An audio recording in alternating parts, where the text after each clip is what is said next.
Another friend recently told me about a clogged toilet in a vacation rental, and all that was available was that flimsy, useless, hard, plastic plunger, the kind that never saved a toilet in its whole plunger life.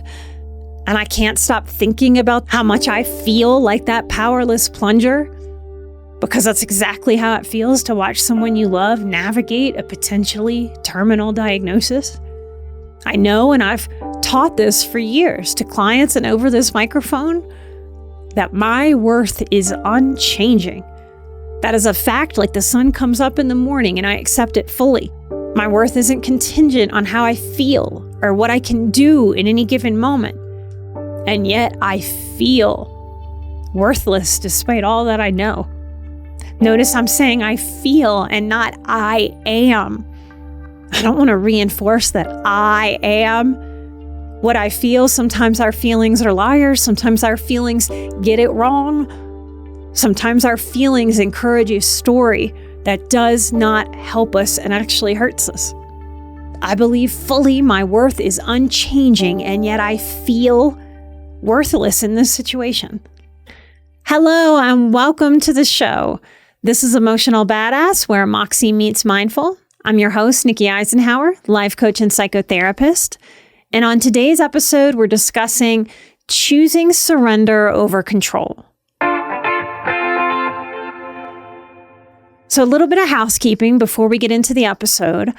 I'm currently accepting new clients. Check your spam folders if you've been on my waiting list, or you can come jump on that list at emotionalbadass.com. Don't overthink it. I don't pressure packages. You can buy one session at a time with me, so there's no big buy-in. Your intuitive gut knows if you're supposed to meet with me or not. I heard someone say earlier today, just come step into my field, and if we're meant to work together, we will. We'll figure it out together. Also, February 1st is a great time to begin my course, Emotional Strength Training 30 Days to Peace. This is what helps us train towards peace after a lifetime of accidental strength training. So trust your gut. There are a few different ways to feel out if or how deeply to work with me. You can come participate in monthly live streams. You can jump onto the Peace course or the Boundaries course in 2026. Or you might want to check out going to the Soul Retreat. The first Soul Retreat, we're focusing on coherence, and it's going to be with me co-hosting with Emily Schramm and a couple other amazing women. We're going to do this spring in Northern California. Spaces are extremely limited, so if you're interested, reach out. We'll send you all the details, and it's not on my website, so you can't really find it. This is my first time co-hosting something like this, and I'm very excited. On to the show. I was working on an episode about the sneaky bastard of perfectionism because there's so much nuance to understanding perfectionism in a highly sensitive being. And the truth is, I just couldn't stop crying as I was writing it. Now, usually in all my years of doing Emotional Badass, my strategy, my commitment to my own boundaries with myself is that I work through things privately. I make sure I feel processed, rather solid, grounded before I bring my highly sensitive, empathic self into this public space. This has been my process so that what I share comes from my healing rather than coming from my wounding. I do this so that my shares are solution-focused rather than problem-focused, and so that I'm moving us towards peace instead of towards pain. But as I was working on this episode, I realized the sneaky bastard of perfectionism was rearing its ugly head at me. And I knew this was my intuition telling me to shift. With what's happening in my personal life right now, I have something to share that I can't perfectly or ideally process before sharing it. It's sitting on my chest between me and you, between me and this microphone. It's pulling my focus away from the message I was intending to craft, while my nervous system kept shoving this heartbreak into my face again and again. Spiritually, because I don't just speak to you from our physicality as highly sensitive people, my mind or my heart, We're spiritual beings too. And spiritually, I trust that this episode will find the right person. The person who needs to see today that we don't have to show up perfectly. We just have to show up. The truth is, as highly sensitive people, we cannot stop life because we experience emotion as highly sensitive people. We meet ourselves in life exactly where we are, right where the universe has sometimes dropped a sack of chaos we didn't ask for, we didn't plan for, and we don't want.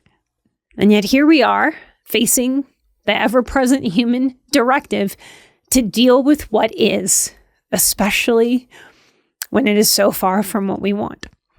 So I'm doing this episode for me and for you with a quote from Marianne Williamson. This is from her book, A Return to Love. And she says, and as we let our own light shine, we unconsciously give other people permission to do the same. As we are liberated from our own fear, our presence automatically liberates others. Some of you may have noticed that I am right now, and in the last episode, extra teary. Last episode, I was talking about older friends from a long gone season of my life. People who were essential to me staying alive and getting all the way to here. I was very tearful through it. So today, instead of trying to mask or give a different message other than authentically where I am, I'm going to share what's on my mind and heart by sharing through feeling. I feel angry. I feel hurt. I feel powerless and fully pissed off at how powerless I actually am in the face of my close friend being very, very sick. The kind of sick where you make sure all your paperwork is in order. The kind of sick that clarifies just how precious our lives and our days really are. Nothing is promised to any of us. And we know it. And yet life shows up to teach us this. I'm told that when I let myself be seen in honest, deep emotion, it can be some of my most impactful work and teaching. Because I'm showing, not just telling. Not standing here as an academic or a clinical counselor talking like a talking head, offering emotionally empty factoids. Knowing that this might be helpful to some of you doesn't make this any less scary. Valuing authenticity and being willing to show you that authenticity doesn't make my inner child feel safer exposing my soft underbelly online, especially in a public sphere that often lacks emotional intelligence or wisdom or kindness or patience or nuance. Parts of me, just like parts of you, no matter how much work I do on myself or ever could, some of these parts whisper and shout, "What are you doing? Stop. You'll look ridiculous. They'll think you're stupid or attention seeking. This isn't going to make any sense to anybody. This will help no one. You're just going to make people sad. Is that what you really want?"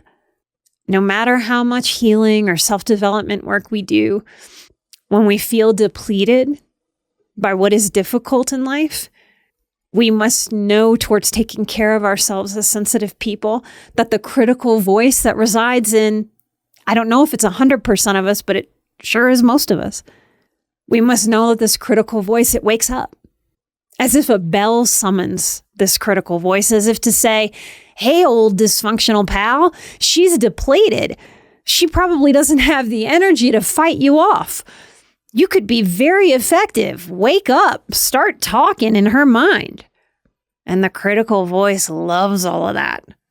There's no amount of work I could do or healing that I could achieve that eradicates that critical voice, even if today, most of the time, that critical voice mostly naps in the background of who I am. Why? Why does it work this way? Because my critical voice is a part that at one time in my life was trying to help me. It's not objectively a bad part. It's just not helpful.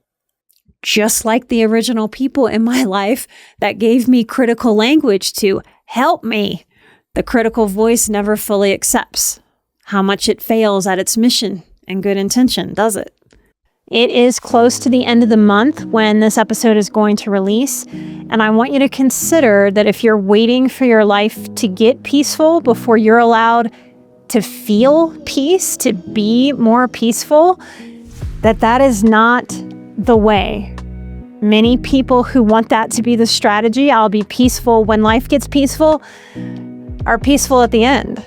I want you to be able to be peaceful in your life no matter what is going on in your own personal mini world.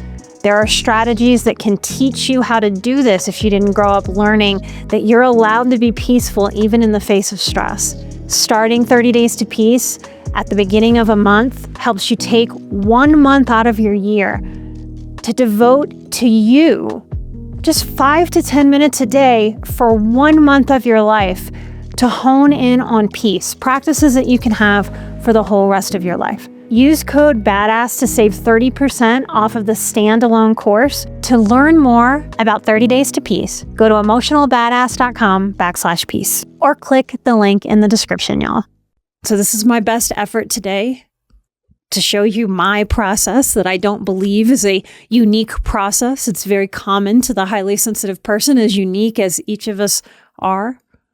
This is my best effort to acknowledge that life is so often not sunshine and bunnies and rainbows. It is, as we were all told as children, unfair. Since my friend's diagnosis, and without going into what I feel for him, which I hope is obvious, tremendous love, I want to share what it's like to be on the sidelines, relegated to witnessing, to sending good intentions. Another friend recently told me about a clogged toilet in a vacation rental, and all that was available was that flimsy, useless, hard plastic plunger, the kind that never saved a toilet in its whole plunger life. And I can't stop thinking about how much I feel like that powerless plunger, because that's exactly how it feels to watch someone you love navigate a potentially terminal diagnosis. I know, and I've taught this for years to clients and over this microphone, that my worth is unchanging. That is a fact, like the sun comes up in the morning, and I accept it fully. My worth isn't contingent on how I feel or what I can do in any given moment. And yet I feel worthless despite all that I know. Notice I'm saying I feel and not I am. I don't want to reinforce that I am what I feel. Sometimes our feelings are liars. Sometimes our feelings get it wrong. Sometimes our feelings encourage a story that does not help us and actually hurts us. I believe fully my worth is unchanging, and yet I feel worthless in this situation. Anything I do that is helpful, like sending the warmest, most luxurious socks I could find so his feet stay warm during his treatments, it feels absurd. Like standing at a raging house fire and trying to put it out by spitting. I'm experiencing a whole range of feelings. Shock, despite knowing about this for months. Shock in the truest sense of the word. Unfairness. Anticipatory grief. Guilt for even allowing my mind to wander toward the possibility that he might not pull through. Because the sneaky bastard of perfectionism wants to believe that I can hyper-control outcomes by being hyper-intentional, hyper-positive, which is really just hypervigilance. That is unfortunately deeply familiar since I was a very little girl. My body knows hypervigilance very well, and when scared, can return to it like an old dysfunctional friend that might mean well, but doesn't really deliver in terms of helping me out, supporting me, guiding me with wisdom. I'm scared for him, for me, and even for all of us. I flew in to sit with him in the hospital for a treatment recently, and as I witnessed what we call healthcare, sterile, protocol-driven, full of policies and so-called cutting-edge science, it feels medieval to me. Cold, dark. The bedside manner is clunky, hollow. Eyes stayed glued to screens instead of people. Orders are typed and triple checked. Accuracy, of course, important. While what feels most missing to me in our healthcare is the ability to hold space, especially for a terrified human being who feels utterly powerless over what's going on in their body. When we finally left the hospital that day, the final burn for me was watching he and his partner pay for parking, a parking price I associate with going to the theater. I'm not of this newer societal norm to be offended like it's a hobby. It's not easy to offend me. But paying for parking at the hospital was like gasoline on the fire of my anger and powerlessness. It just got me. The amount of emotion in this life that we can feel is staggering sometimes. The overwhelm, the sadness, the anger at what we can't control, and the way things work. The responsibilities of adulting that don't stop or disappear because we go through difficulty.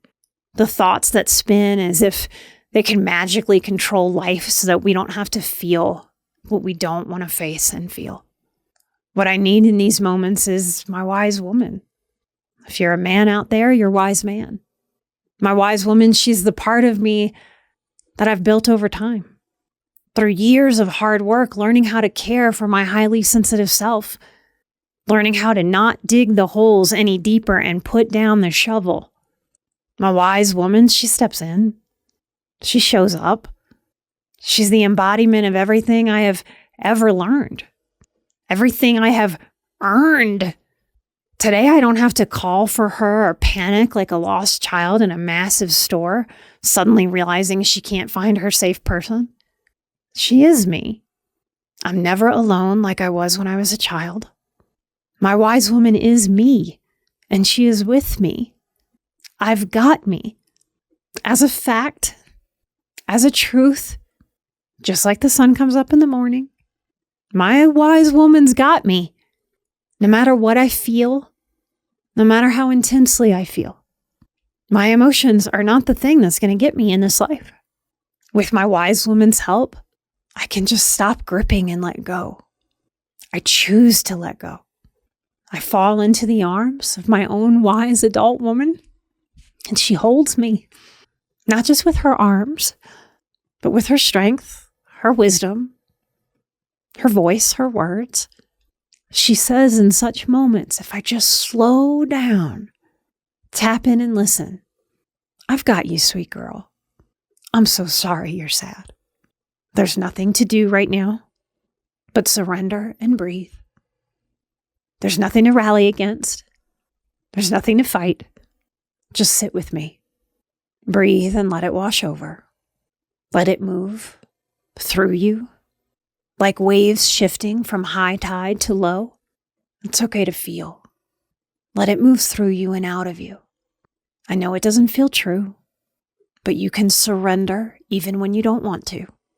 You are resilient, even when you resent having to be. Don't judge what you feel. Don't judge what you think. Observe it like waves. Let thoughts go by like clouds on the wind. There will always be these tides, and there will always be deep, complex emotion for us. This life is as difficult as it is beautiful, and as beautiful as it is difficult. This is the tension we live within. I surrender to it, and I accept it. Through allowing, feeling, instead of squishing it, smushing it, swallowing it, hiding it, stuffing it down, pretending, apologizing for it, judging it, saying it's stupid or crazy, embarrassing. Through just allowing the feeling and letting go of the flailing, my wise woman helps bring me to acceptance. And it's the only place where there is any peace. With my wise woman at the helm of my life, I choose to accept. Accept is a verb. It is an action, one I will choose again and again and again. This sounds like healthcare is what it is, and it will not change simply because I loathe it and see how it could be better. I accept that life is organized chaos, And some questions like why, have no answers. I accept that I am resilient. I accept that, like day and night, beauty and pain coexist, and both offer different wisdoms. I accept that I don't need understanding that I cannot have. I accept that one of my greatest superpowers is surrender, releasing my grip, letting go of pain so I can keep making space for joy that is available in this life. I accept that I am enough, that I am worthy, even when my feelings show up feeling worthless. I accept that life is precious and time limited, and I am committed to not wasting it. I accept that my best changes from day to day, moment to moment. I accept that whatever version of God or the universe can hold all that I am, all that I feel, all that I experience. And so can I. I accept that I am powerful, and often my power lives in choosing my mindset and choosing to let go. I choose to believe I can get through anything, and every day of my life is the proof. I choose to believe this heartbreak will leave me with a wisdom I can't yet fathom. I choose my one precious life, even when it feels like life is punching me in the gut. This life is worth it. I choose to believe in it, and I choose to believe in me. I want to leave you with wisdom directly from my friend. To hear him say these words were very powerful. That he is committed to not losing his sense of humor, to not numbing out, to not pretending or avoiding any part of the experience of battling cancer. He has chosen to feel it all. There are hidden, infuriating, absurd, and yet priceless golden nuggets inside pain. This is the absurdity Stoicism speaks to. The moment when we realize the obstacle is the way. Somehow, in the very moments when I wanted to show up and give him courage and stamina, he's giving it to me. Allowing and not fighting what is in this process of life. That is power. That is growth. That is strength. That is resilience. That is love moving through suffering. And that is what it means to show up imperfectly, honestly, and still standing and walking forward even when the most wounded parts want to give up and give in to the gremlins of depression that so easily beckon. So this is where perfectionism finally reveals itself for what it actually truly is, that sneaky bastard.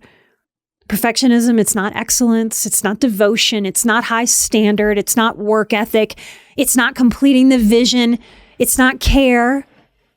The sneaky ways perfectionism shows up is as a desperate attempt at control in the face of uncertainty, in the face of loss, unknowns, and pain. Perfectionism whispers that if we say it right, do it right, process it fully, or show up flawlessly, or do enough healing, we can outrun grief and fear and heartbreak. But life doesn't work that way. Healing doesn't work that way. Love doesn't work that way. What actually builds strength, peace, and resilience is not getting it right. It's staying present and real. It's choosing honesty over polish, surrender over masking or force, courage in the face of profoundly scary unknowns. So today I didn't show up perfectly, and the win is that I didn't hide. I showed up, and I showed up real. That is not ever a failure of growth. It is the proof. Thank you. Thank you for being here. I know from my 20-year career that there is so much to gain by witnessing someone move through their pain process. I've worked with thousands of people, and they have all enriched me in the joyous moments and in the most painful. I genuinely hope there was some little nugget of something that you can take from this episode that helps you right in a moment where you need it the most, right inside of that tension between the burden and the beauty of this life. Light and love, and let's get to it. Because our days are precious and unpromised, and numbered. All of us. Please come share with me how this episode impacted you. The good, the bad, or the ugly. The honest process is welcomed on the Patreon. There might even be a few more days after this releases to give feedback about what topics you want me to cover right there in the Patreon. We're collecting our list of topics we're going to cover in monthly live stream Q&As through 2026. You can come and be very specific. Maybe this episode inspired you to throw an idea into the ring. We'll announce the 2026 topics for the Patreon live streams in coming weeks. Light and love. Thank you so much for spending time with me in your one precious life. I'll see you right here next time with a brand new episode. Till then, take care of yourselves and each other. Light and love. I'm an emotional badass. You are an emotional badass. And together, we are where Moxie meets mindful. Bye-bye.